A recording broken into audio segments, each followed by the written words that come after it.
Shalom. Je prie ce soir que ta destinée prenne une dimension de gloire. Je dis que ta destinée prenne une dimension de gloire. Je parle de la part du Seigneur ce soir. Et le miracle de Dieu est authentique. Au nom de Jésus-Christ, tu régneras sur eux. Troisième partie. Quel que soit leur nombre, quel que soit ce qu'ils sont, tu régneras sur eux. Tu régneras sur l'adversité. Tu régneras pour accomplir les œuvres de Dieu. Tu régneras sur eux pour démontrer la capacité de ton Dieu. Oui, le regret se trouve en ce moment dans le camp de tes adversaires, dans le camp de ceux qui n'ont jamais cru en toi, qui sont ceux qui t'accusaient, a dit Jésus à cette femme. C'est cette seule parole que Jésus ce soir prononce pour mettre fin à ta sentence. Il dit, où sont ceux qui étaient prêts à te mettre à mort? Où sont ceux qui vouent une haine, manifestent une haine tangible envers toi? Je dis, l'Éternel est en train de changer les choses en ta faveur. Et quel que soit le péché que tu as commis, parce que tu t'es repenti, nul n'a le droit de mettre la main sur toi. Nul n'a le droit de te mettre à mort. Même pas Satan. Parce qu'il sait que le sang de Jésus-Christ est ton avocat. Le sang de Jésus-Christ est ton bouclier. Et la Bible dit ici qu'après avoir chassé Jephthé, après avoir déshonoré Jephthé, après avoir dépouillé Jephthé, après avoir insulté Jephthé et de l'avoir chassé de la maison de leur père, Jephthé s'est retrouvé en exil. Frère, parfois le silence n'est pas une faiblesse. On dit non, tu es une voleuse. On dit que tu es une menteuse, tu es une mytho. On dit que tu es ceci, tu es cela. On dit que tu n'es pas une fille bien. On dit que tu n'es pas un homme bien, que tu es comme ci, tu es comme ça. Au fond de toi, tu n'es pas cette personne. Mais ça sert à quoi de vouloir te défendre? Parce que c'est le temps du mensonge, parce que le diable est le père du mensonge. Nous voulons défendre notre cause pendant que nous savons que ce que nous sommes, ce dans quoi nous sommes dans la vérité. Mais si tu sais que tu es dans la vérité, ça sert à quoi? Beaucoup de personnes, beaucoup de ceux qui sont en prison, sont pas tous qui ont fait des trucs. Il y a d'autres, on a menti sur eux. Parce que la personne sait bien que tu n'as jamais eu de contact avec elle. Elle sait bien que tu n'as pas d'affinité avec elle. Mais pourquoi elle décide de créer? Parce qu'un démon s'est saisi d'elle. Un démon s'est saisi de son cœur pour vouloir t'accuser. Si quelqu'un commence à t'accuser, si les gens commencent à t'insulter, si les gens commencent à te traiter de toutes choses pour rien du tout, reste calme, reste silencieux. Le temps de la gloire est en train d'arriver. Le temps de la gloire a sonné.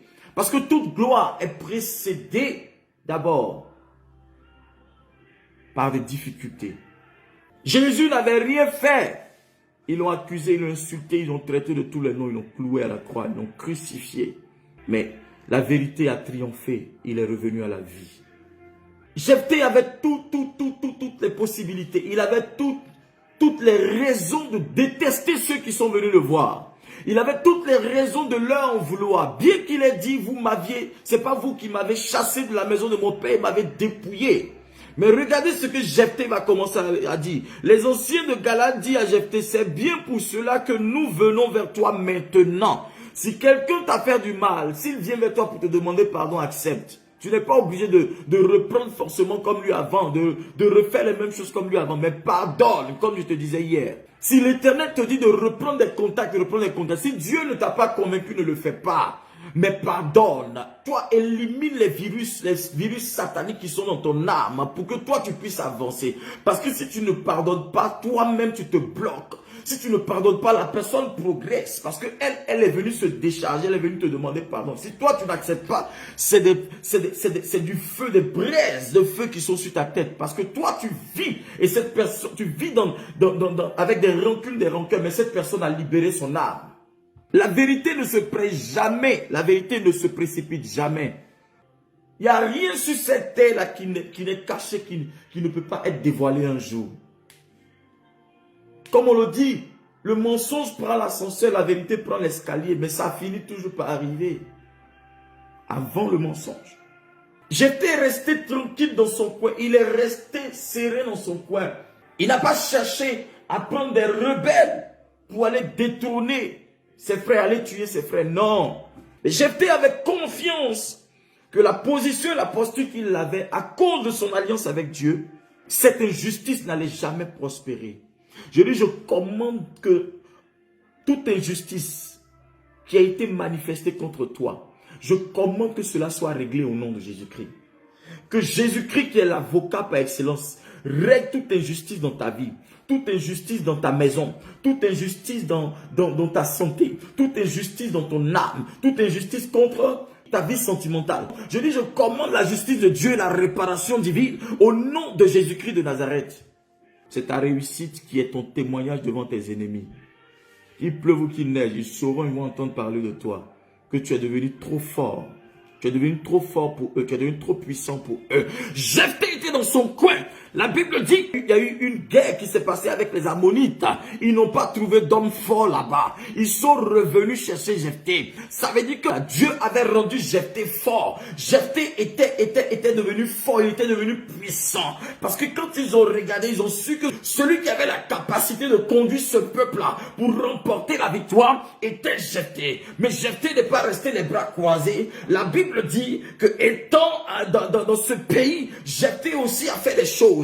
Et Dieu est en train de l'équiper, Dieu est en train de le façonner, Dieu est en train de l'apprêter pour ce grand jour. L'Éternel, quand les hommes te repoussent, quand les hommes ne veulent pas te sentir, Dieu t'emmène dans un secret où il t'apprête, il te prépare pour un grand jour. Il te prépare pour un jour où ils viendront te chercher. Et quand ils viendront te chercher, ils verront la gloire illuminer ta vie. Ils verront la gloire illuminer ton âme. Ils verront la gloire illuminer ta destinée. Ils verront la gloire illuminer ton environnement. Ils ne pourront pas résister parce que ta gloire va se révéler à eux. Ta grâce va se révéler à eux. Ils sauront que tant qu'ils ne viennent pas te chercher, s'ils ne viennent pas te chercher, la famille est en danger. S'ils ne viennent pas te chercher, l'église est en danger. S'ils ne viennent pas te chercher, je dis, ce pays est en danger. S'ils ne viennent pas te chercher, la génération est en danger.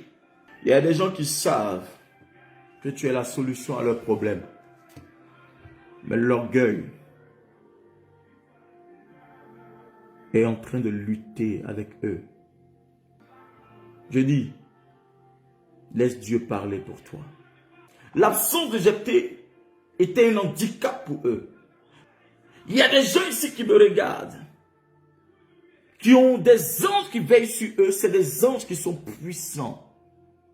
Parce que votre présence dans un endroit, votre présence dans un groupe affecte le groupe positivement. Parce que votre pied quelque part change l'environnement et Dieu a déversé sur vous cette onction, cette grâce. Est-ce que vous le savez? Votre vie est une vie d'impartation. Votre vie est une vie qui change l'environnement. Votre vie est une vie qui apporte la solution dans un endroit à cause de l'ange de Dieu qui est avec vous. Parce que c'est un ange foudroyant, un ange puissant. Pourquoi tu devrais te précipiter à faire les choses? Pourquoi tu devrais te précipiter à vouloir défendre ta cause pendant que les gens pour le moment ne veulent pas te sentir? Il y a un temps pour toutes choses. Salomon a dit, il y a un temps pour toutes choses. Il y a un temps pour se cacher, mais il y a un temps pour paraître. Il y a un temps pour se cacher, mais il y a un temps pour paraître. Il y a un temps pour être visible, mais il y a un temps pour se cacher, il y a un temps pour être visible. Le temps du mensonge a été manifesté. Le temps des accusations a été manifesté. Le temps du dépouillement a été manifesté. Le temps de la maladie a été manifesté. Le temps de la mort a été manifesté. Mais le temps de la vie est arrivé. Le temps du miracle est arrivé. Le temps du changement est arrivé. Le temps de la connaissance est arrivé. Le temps du progrès est arrivé. Le temps de la bénédiction est arrivé. Le temps de la grâce est arrivé. Le temps de l'élévation est arrivé. Et si tu comprends cette parole, ta vie change en ce jour, au nom de Jésus de Nazareth. Reste là où Dieu veut que tu sois. Le moment convenable, il t'emmènera dans une dimension. Le moment convenable, ce n'est pas toi qui iras vers eux. C'est eux qui viendront te chercher. Parce que c'est eux qui ont besoin de toi. C'est eux qui viendront te chercher. Parce que c'est eux qui ont besoin de tes dossiers. C'est eux qui viendront te chercher. Parce que c'est eux qui ont besoin de ta capacité. C'est eux qui viendront te chercher. Parce que c'est eux qui ont besoin de tes services. C'est eux qui viendront te chercher. Parce que ce sont eux qui auront besoin de la grâce et de la puissance que tu dégages. Il dit, nous venons te chercher pour que tu marches avec nous, que tu fasses la guerre aux Ammonites et que tu sois notre chef. Tu ne viendras pas seulement pour pouvoir être un décoratif, tu ne viendras pas seulement pour figurer. La vraie version de ta destinée se trouve dans les mains du Seigneur. Et tout ce que les gens racontent de toi, tout ce que les gens disent de toi, de toute façon, il y a d'autres qui disent que tu es jaune, il y a d'autres qui disent que tu es rouge, il y a d'autres qui disent que tu es noir, il y a d'autres qui disent que tu es vert, il y a d'autres qui disent que tu es comme ci, tu es comme ça. Donc les versions diffèrent, donc tu ne peux pas te baser sur ces versions-là. La véritable version, c'est que, qui dis-tu que je suis, Seigneur? C'est de ça qu'il est question. Seigneur, qui dis-tu que je suis? Qui suis-je? Oh Dieu, qui suis-je? Donne ma véritable identité. Révèle ma véritable identité à ce monde entier. Révèle ma véritable identité à ceux-là même qui ne croient pas en moi. À ceux-là même qui me repoussent aujourd'hui. À ceux-là même qui me détestent aujourd'hui. À ceux-là même qui me renvoient aujourd'hui. À ceux-là même qui ne veulent pas me sentir aujourd'hui. Donne-leur la véritable identité de ma vie. J'appelle ta vie à régner sur une multitude au nom de Jésus-Christ. Je dis, je commande que ta vie règne sur une multitude au nom de Jésus-Christ. Que ta vie règne sur une multitude au nom de Jésus-Christ de Nazareth. Que rien n'arrête ta vie, que rien n'empêche ta vie de progresser, que rien n'empêche ta vie d'avancer, que rien n'empêche ta vie, qu'aucun jugement, aucune personne ne puisse véritablement se lever et dire une chose qui puisse te décourager et que tu abandonnes. Non, rien ne vaut la peine d'écouter quelqu'un et peut abandonner. Si Dieu a dit avant, si Dieu t'a parlé avant, si Dieu a parlé sur ta vie, si tu as promis quelque chose, frère, crois en la promesse de Dieu parce que la promesse de Dieu ne change pas. La promesse de l'homme change. L'homme peut te dire, viens aujourd'hui, je te donnerai ceci. Quand tu arrives, il n'est pas là. Quand tu l'appelles, il ne décroche pas. Quand tu arrives même, il change de version. Il ne reconnaît pas t'avoir promis cela. La Bible dit que tout homme soit considéré comme un menteur. Dieu seul est la vérité. Tu veux compter sur l'homme, pourquoi? Dis-moi. Même ta propre mère qui t'a mis au monde ne te connaîtra pas comme Jésus te connaît, comme Dieu te connaît. Même ton propre père qui t'a conçu ne te connaîtra jamais comme Jésus te connaît. Il est celui qui te connaît, qui connaît ta vie, qui connaît tes aspirations, qui sait qui tu es. Il te connaissait. La Bible dit, il a dit à Jérémie, je te connaissais avant même que tu ne naisses. Je te connaissais depuis que tu étais dans le sein de ta mère. Et le Dieu qui connaît l'avenir, qui connaît le passé, le présent et le futur, a attendu le temps de Dieu, a attendu son temps pour Jephthé. Et Jephthé est resté dans le silence de Dieu. Il est resté dans le silence de Dieu. Jephthé est resté dans le silence de Dieu, je dis. Reste dans le silence de Dieu. Le silence de Dieu, c'est la prière. Le silence de Dieu, c'est l'adoration. Le silence de Dieu, c'est l'invocation. Le silence de Dieu, c'est les proclamations. C'est ça le silence de Dieu. Ne reste pas inquiet parce que les gens t'ont abandonné. Ne reste pas inquiet parce qu'on t'a déprogrammé de quelque chose. Ne reste pas inquiet parce que tu penses que c'est sur ça là que ta vie se limite. Tu penses que parce que ça là, ça n'a pas marché, c'est que ta vie se résumait à ça. Non, frère. Parce qu'aujourd'hui, tu as déposé un dossier, 2 dossiers, 3 dossiers, ça n'a pas encore pris. Ou bien on t'a dit non, on n'a pas besoin de toi. Tu penses que ta vie, tu es découragé jusqu'à tu veux te donner la mort. Mais est-ce que tu sais ce que Dieu est en train de préparer pour toi? Est-ce que tu connais le témoignage de Dieu pour toi? Est-ce que tu connais le témoignage de Dieu pour ta destinée? Est-ce que tu connais le témoignage de Dieu pour ce qu'il a prévu pour toi? Est-ce que tu sais ce que Dieu prépare pour toi? J'étais resté dans le silence. Il n'est même pas resté dans l'endroit. Il est resté dans un pays étranger. Il est resté dans un pays où on pouvait encore même le défavoriser. Ce n'est pas facile de vivre à l'étranger, vous savez. Il y aura quelqu'un qui va avoir le respect pour vous. Il y aura quelqu'un qui va vous prendre dans ses bras. Il y aura quelqu'un qui va vous prendre dans sa présence. Il y aura quelqu'un qui va vous aduler. Il y aura quelqu'un qui va vous respecter. Parce qu'ils pensent que eux, ils vous ont rejeté. Ils pensent que eux, ils vous ont délaissé. c'est que d'autres personnes n'ont plus envie de vous voir. Ils pensent que si eux, ils vous portent un jugement, c'est que c'est certainement le même jugement des autres. Non, c'est faux. Chacun a un regard particulier sur la vie de quelqu'un. Pierre a dit, vaut mieux obéir à Dieu plutôt qu'aux hommes. Il dit, si l'Éternel, si le Seigneur me connaît, cela me suffit. Le monde va beau être contre moi, mais mon cœur est dans la joie. Moi, mon cœur est dans la joie. Que le monde s'éloigne de moi, que le monde me délaisse, que ma famille me délaisse. Je n'abandonnerai pas. Ce n'est pas à cause de quelque chose. Ce n'est pas à cause du regard d'un ami d'enfance, d'un frère, une soeur qui m'a abandonné, que je vais abandonner la main de Dieu. Non. Et j'étais resté digne. Il est resté digne, il est resté dans ses bottes. Il a compris que ça ne valait pas la peine de pleurer, de passer son temps à pleurer, de passer son temps à gémir sur son sort. Parce que la vie ne se limitait pas à ça. La vie ne s'arrête pas à ça. Frère, sœur, si tu entends ma voix, respecte la destinée de Dieu pour ta vie.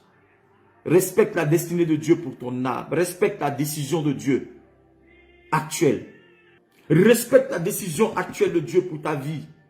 Parce que cette décision va te glorifier demain. Cette décision va t'élever demain. Cette décision va changer ta vie demain. Cette décision va produire des bons fruits autour de toi demain. Jephthé répondit aux anciens de Galade. Si vous me ramenez pour faire la guerre aux Ammonites et que le Seigneur les livre devant moi, c'est moi qui serai votre chef. Si j'arrive là-bas, si Dieu me donne en possession ses ennemis, si j'arrive à dominer et dompter ses ennemis, je deviens votre chef.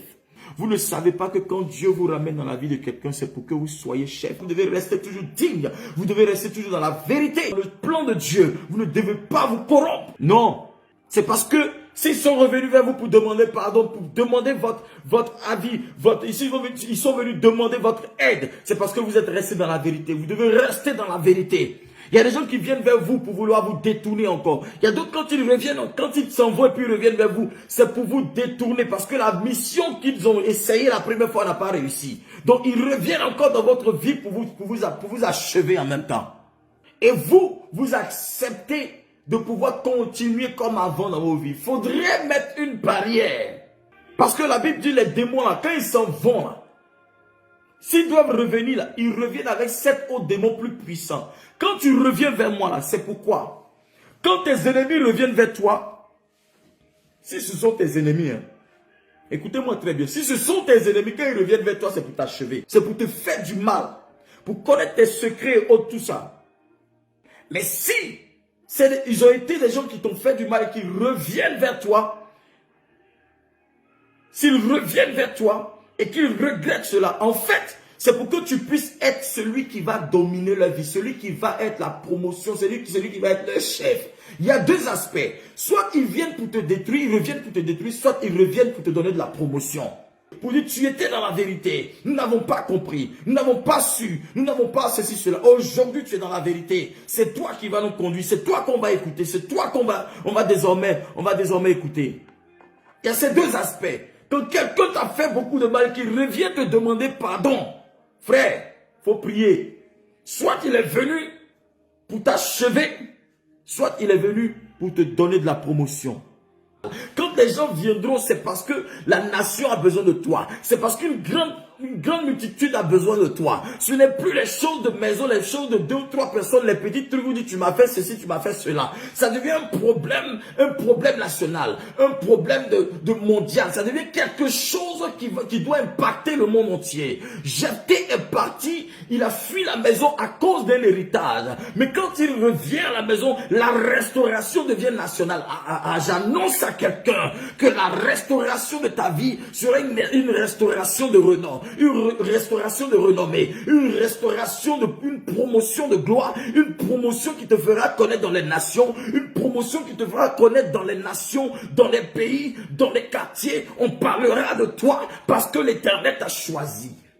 Il est parti à cause d'un simple héritage. Ils ont failli le tuer. Maintenant, là, c'est lui qui va commander. Ça veut dire que toutes les richesses d'Israël vont lui appartenir en tant que chef. C'est lui qui décide que toi, tu sois nommé ici. C'est lui qui va nommer. C'est lui qui va faire ceci, cela. C'est lui qui décide maintenant parce que Dieu lui a donné l'onction, le pouvoir et la supériorité. Quand aujourd'hui le peu que tu demandes ne te donne pas, ne te presse pas, reste dans ton coin. Parce que Dieu, ce que Dieu veut te donner, n'est pas le peu que toi tu recherches. Le peu que tu recherches, ça n'est pas cela. Saül était en train de rechercher les brebis. Saül était en train de rechercher les animaux, les trucs de son papa, les moutons, les bœufs et autres, tout ça qui était perdu. Mais Saül ne savait pas que lui, il allait rencontrer une destinée pour lui. Il allait rencontrer la royauté. C'est en cherchant ce qui était perdu qu'il a retrouvé, il a rencontré ce que lui ne cherchait pas. Mais Saül ne cherchait pas la royauté, mais la royauté le cherchait. Dieu lui a dit, je te réserve plus grand que cela. Je te réserve plus grand que ce que tu attends de ton père biologique. Je te réserve plus grand que ce que tu attends de ton mari. Je te réserve plus grand que ce que tu attends de tes enfants. Je te réserve plus grand que ce que tu attends de celui qui est à côté de toi, de tes amitiés autres. Je te réserve plus grand que ça. Je prie que l'onction de la royauté te localise depuis ta position. Je commande que l'esprit de la royauté, la puissance de la royauté te localise. Ce que tu ne recherches pas te localise au nom de Jésus-Christ de Nazareth. Ce qui est meilleur pour toi, ce qui est bon pour toi, ce qui sera définitivement glorieux dans ta vie, au nom de Jésus. L'onction de la chefferie et l'onction du capitanat. Il part avec une onction double. Ce que sa famille n'a pas reconnu, ce que la nation n'avait pas reconnu, ce que sa famille n'avait pas reconnu, la nation revient l'établir dessus. Donc imaginez un temps soit peu, comment sera sa famille, comment sa famille sera. Ceux qui avaient voulu le tuer là, s'il avait la rancœur, qu'est-ce qu'il devait faire d'eux? S'il avait la rancœur, qu'est-ce qu'il devait faire d'eux? C'est pourquoi la rancœur te désavantage. Si tu gardes des choses dans ton cœur, des choses qu'on t'a faites, qui ne t'avaient pas plu, qui t'avaient désorienté et qui t'avaient fait pleurer, on t'a accusé, on t'a fait plein de choses, on t'a même tapé, on t'a même battu. Libère ton cœur. Parce que Dieu connaît le plan qu'il a tracé pour toi. Dieu connaît la décision qu'il a tracée pour toi. Dieu connaît la stratégie qu'il a tracée pour toi. Oui, il est le Dieu qui sait toutes choses. Il est le Dieu qui opère là où tu ne penses pas. Il est le Dieu qui change toutes choses. Jephthé avait une destinée. Et quand ils l'ont chassé de la maison de son père, il pouvait penser que sa destinée est finie et que tout était fini pour lui. Mais il est resté digne. Et ils sont revenus vers lui pour le rechercher. Ils sont venus, mais cette fois-ci avec les honneurs. Cette fois-ci, il retourne dans son pays avec les honneurs. Il a fui la tête baissée, il est parti de son pays, mais il revient la tête haute. Il rentre dans son pays la tête haute avec les honneurs. Le Dieu que je prie et que je sers, relève ta tête au nom de Jésus. Que l'Éternel relève ta vie, que Dieu relève ta destinée, que Dieu relève ta vie, que Dieu relève ta destinée, qu'il repositionne ta destinée comme Jephthé.